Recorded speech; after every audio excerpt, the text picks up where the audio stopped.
Hello, Vancouver. I'm your Mayor, McEnerny-Ogle, and today is Wednesday, October 21st. Thank you to Alex and 7-Star, our American Sign Language interpreters today. Well, unfortunately, the COVID cases are continuing to grow in Clark County and across the nation. And as the weather continues to cool and we move indoors for more of our living, the public health experts predict that we'll continue to see increasing cases over the next 6 to 12 weeks. Here in Clark County, we are likely to remain in phase 2 for the Safe Start Washington phase for the reopening and be there for many more months. But as we know, there are many things each of us can do to reduce the risk to ourselves and our families, friends, and community. And remaining to indoor living and fewer in-person get-togethers can feel lonely. But there are solutions that can help. I encourage each of you to make a plan now for how you'll continue to connect with families and friends.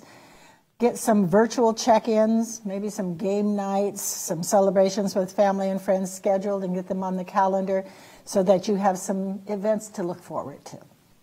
The state also has some great options on how to gather virtually and be a little more together even when we're apart.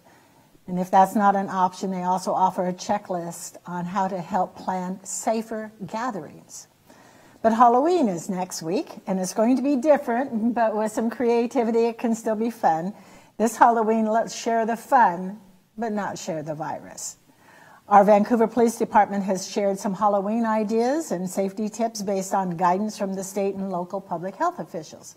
So this year, please consider having a scavenger hunt at home. Dressing up and hiding candy and other treats throughout the house or around the yard might be a good plan. Hosting an online costume and pumpkin carving contest, or having a Halloween movie marathon with household members.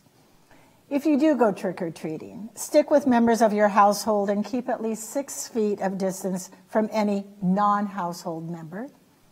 Wear a cloth mask, or if you're older than the age of 2, and make sure that the mask is snug around your nose and mouth and does not have any holes. But remember, the plastic costume is not a substitute for a cloth face covering. Wash your hands before and after attending any event, and don't forget to bring plenty of hand sanitizer. Another fun option, the Parks Foundation of Clark County is hosting Booville. It's a drive-through event between noon and 2 o'clock on October 31st, where you can drive by tents in the Vancouver Mall parking lot for Halloween-inspired grab-and-go bags for the kids. So however you choose to spend Halloween, I hope you have a fantastic and safe time.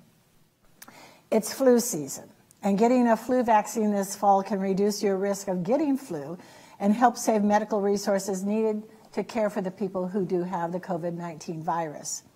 Because flu can look very similar to the symptoms of the virus, it's vitally important for everyone to do their part to stay healthy, this flu season especially.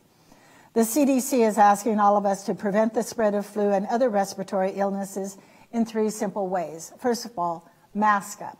Cover your nose and mouth with a mask when out in public. Lather up. Wash your hands frequently with soap and water. And finally, sleeve up. Roll up your sleeve and get a flu shot.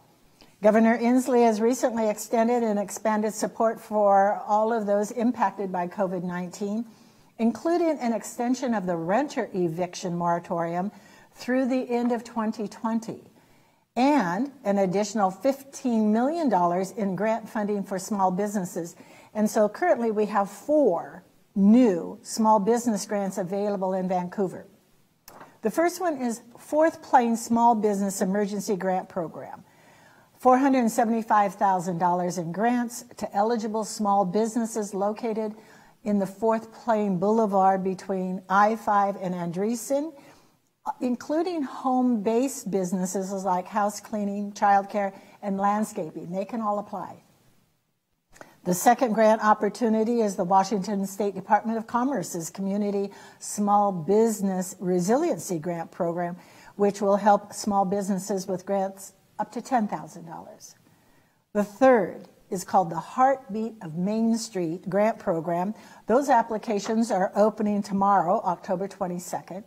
The grants will fund solutions to help eligible small business owners respond and adapt to the pandemic, and also to help revitalize and strengthen older and historic downtown commercial districts. And last but certainly not least, eligible businesses and nonprofits with up to 100 employees can apply starting today for up to $30,000 in additional grant funding from the Federal CARES Act.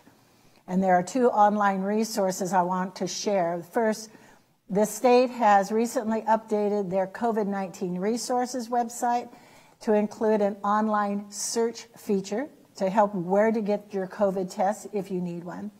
And the second is Clark County Public Health. They've launched a COVID-19 Cases in Schools website to provide updated information about cases in local, public, and private K-12 schools. And the data is listed for each school and is updated every Thursday.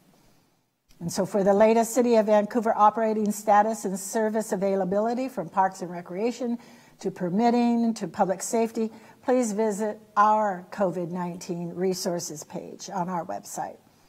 Of course, you're always invited to attend virtually the City Council and other public meetings, which continue to take place on Zoom. And the links for each meeting are on the city's website calendar. And one final reminder.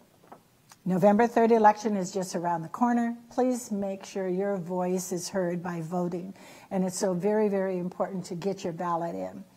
The Vancouver Police Department is actually conducting enhanced patrols around the ballot drop boxes within the city limits between now and Election Day in an effort to ensure that community members have free access to and from the ballot drop locations, to deter potential voter intimidation and or any tampering with the ballot boxes, and to provide safety for the election officials collecting the ballots. So stay strong, everyone. Be kind. Don't give up now.